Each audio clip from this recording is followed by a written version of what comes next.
Hallo, kom spandeer die wonderlike Kersfeesdag saam met ons. So, my moeder is nog besig met die trifles. Nee, amper soos 'n trifle ding, maar ja, nog besig met dit en hierdie kamer lyk nog woes soos hierdie mense aangetrek het en gekatterkak hier binne, maar ons gaan dit nou eers regmaak. Dan gaan ons met alle goeders verder begin. Die kosse mag gaan julle reviews wys oor alles wat ons gemaak het. En ja, maar kom spandeer verder saam met my.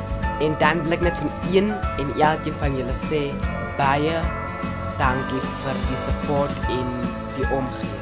En Merry Christmas. Okay, so voor ons begin moet ons eers nou hier opruim. So kom, maak saam met my eers die skoon.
Hallo familie, ons het nou klaar geëet en nou was die mense net skottelgoed. Ek gaan nie skottelgoed was, ek het vir hierdie jaar skottelgoed gewas. So die mense sal skottelgoed was. Ek drink net 'n glasie Coke en ja, ons gaan nou fotoshoot hê.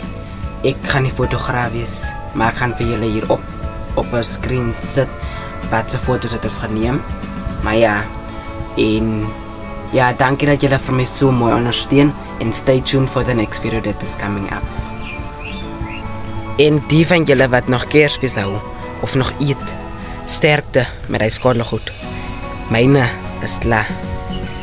Wat ek nou gaan doen is, ek gaan nou loop slaap. Net laat die fotoshoot hou, dan gaan slaap ek. Want ek is nog regtig pot uit. Die dag was regtig 'n besige dag. Maar baie dankie en ek is net so dankbaar vir die Here dat hy vir elkeen 'n dag gegee het.